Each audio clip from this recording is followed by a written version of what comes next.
My name is Sarah, and I'm 37 years old. I married my husband Alex last year, and we bought a house together.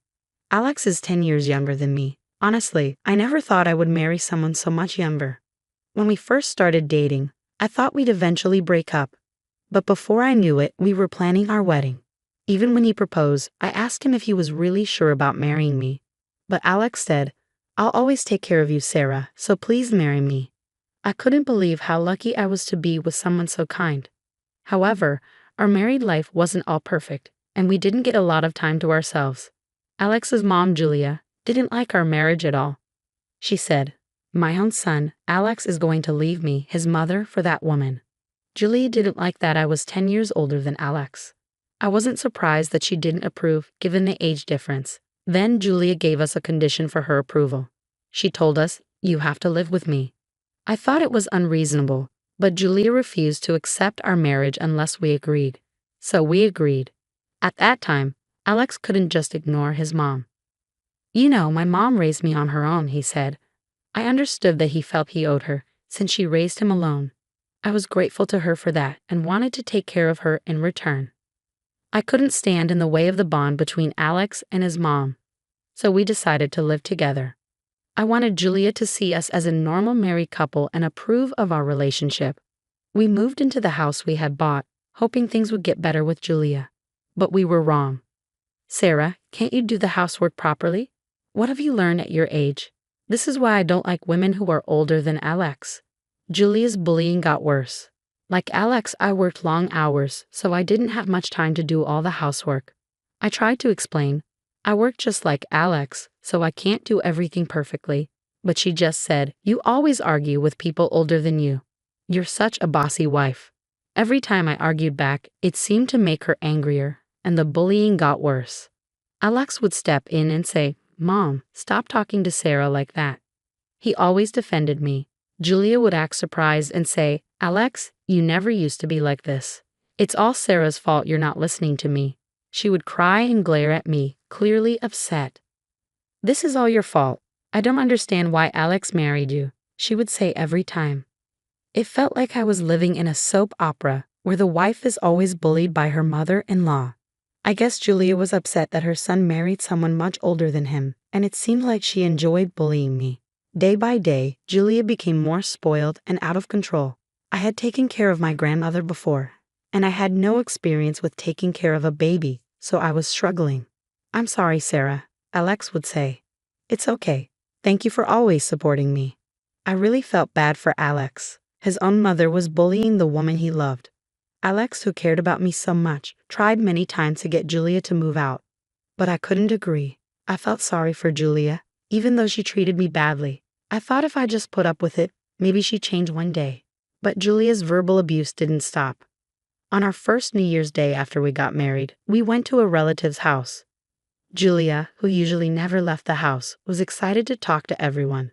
She always makes excuses saying she's working, but really she doesn't do anything.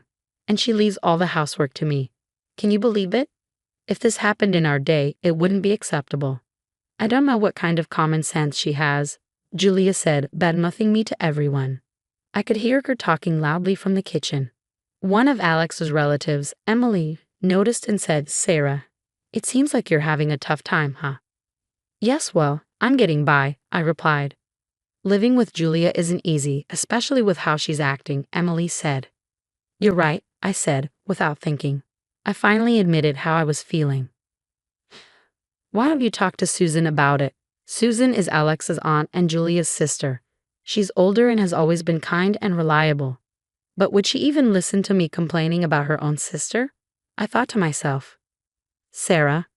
I heard a loud voice echoing through the kitchen. Oh, it's Julia again. She always makes me go get her drinks when we run out. I sighed as I quickly went to get the beer. Julia was in the middle of talking to her relatives and seemed a little drunk.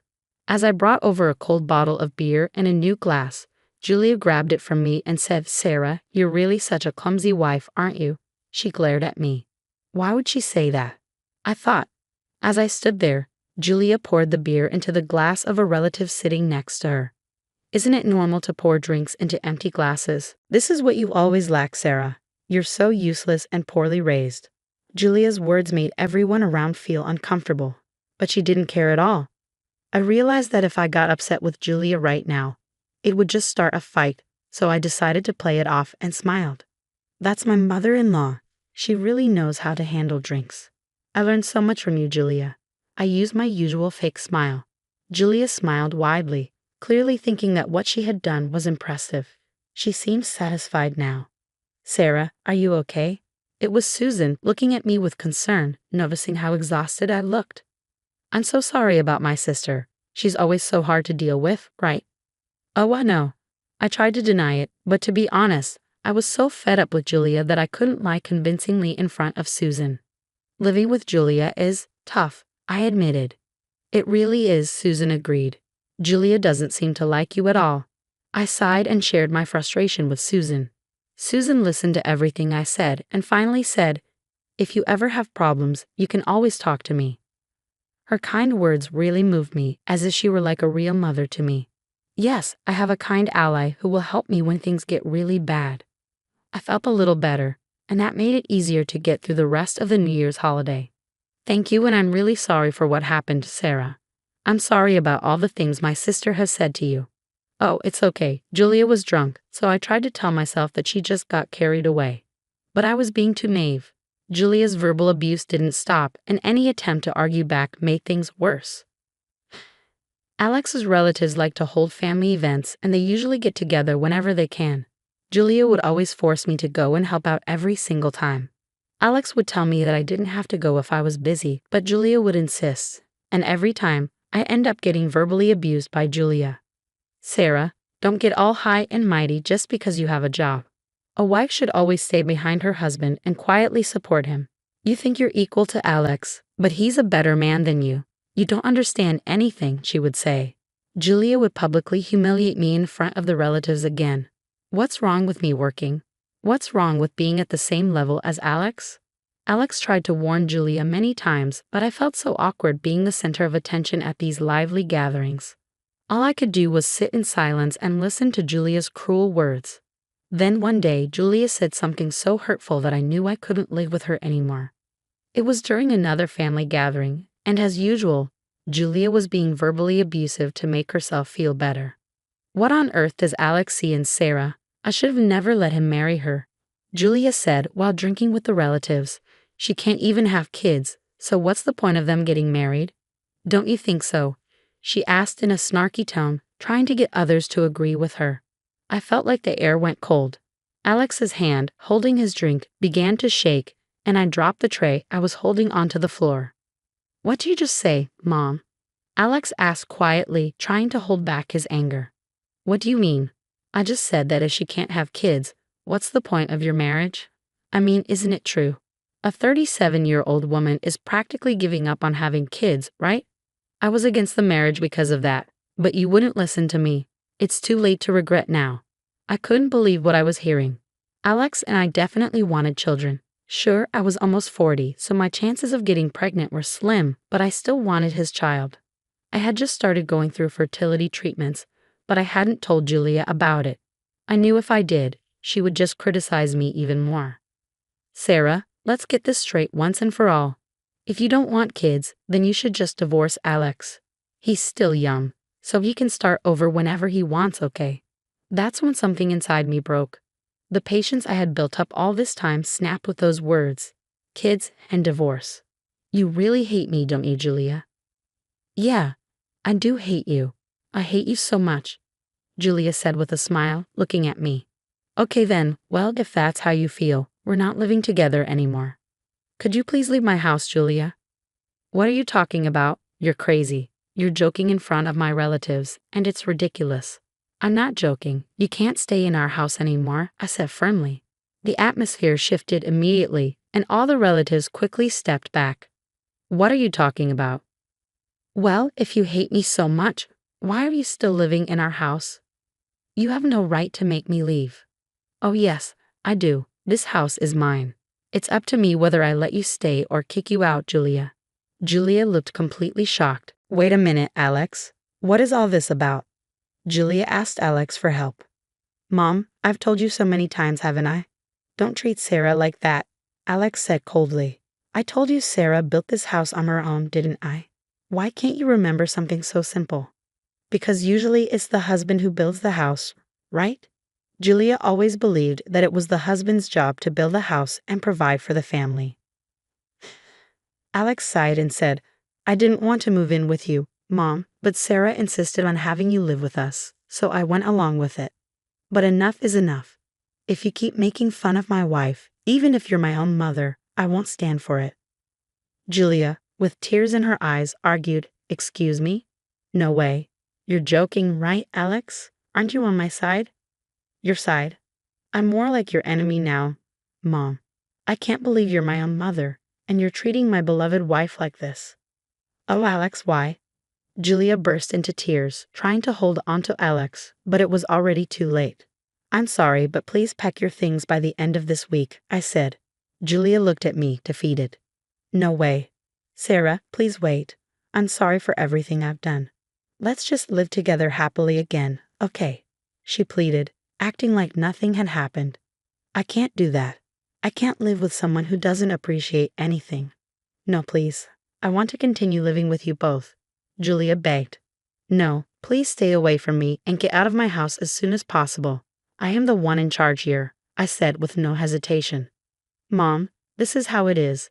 Get ready to leave. We won't be helping you anymore.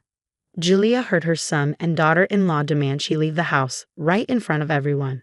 A few people felt sorry for her, but most knew exactly how she had been treating us. Good job, Sarah, said one of the relatives. Thank you, I replied. It was Alex's Aunt Susan who came over next. Actually, this whole idea was mine. We needed to teach my sister a lesson. Sarah, you did a great job. Alex, you need to protect your wife, Susan said. Aunt Susan, thank you for helping me protect Sarah, Alex said. Susan and I had been talking a lot. Whenever I couldn't take Julia's abuse anymore, I would talk to Susan. She always gave me kind support. But won't it cause you trouble, Susan, from now on? I asked. It's okay. Don't worry. I'll be keeping an eye on Julia from now on. You two just focus on your life, she reassured me. Thank you so much. I can't thank you enough, I said. We told Julia she had to leave, and Susan was the one who firmly made Julia leave, even though she resisted. You did this to yourself. Think about everything you've said and how you hurt people, Helen said. Susan came to pick up Julia, and that was the last time she was in our home. Apparently, Julia went to Susan several times after that, asking if she could convince us to take her back. But Susan just shouted at her, Enough. Think about how they feel. They don't want anything to do with you anymore. Julia cried like a child and bitterly said, That woman brainwashed my son and took him away from me. After Julia was kicked out, she started living on her own. I don't know where she went, but I don't need to know. We also moved out of our home. Alex had just been transferred for work, and I had also submitted my own transfer request. The house had been built with my parents' inheritance, so there was no mortgage and it was easy to sell. We made a profit from the sale, which made life a little easier. If Julia ever visited our old home, she'd probably feel lonely and hopeless. We knew this, so we chose to part ways. Sarah, I'm home. Welcome home, honey. I greeted Alex at the door, holding my big stomach. I'm excited for our baby. I'm finally going to be a dad. I'm counting on you, sweetie. Soon we'll be parents. Alex is determined to protect me, even if it means cutting ties with his own mother. No matter what happens, we'll get through it as a couple. I'm so glad I married him. I truly believe that with all my heart.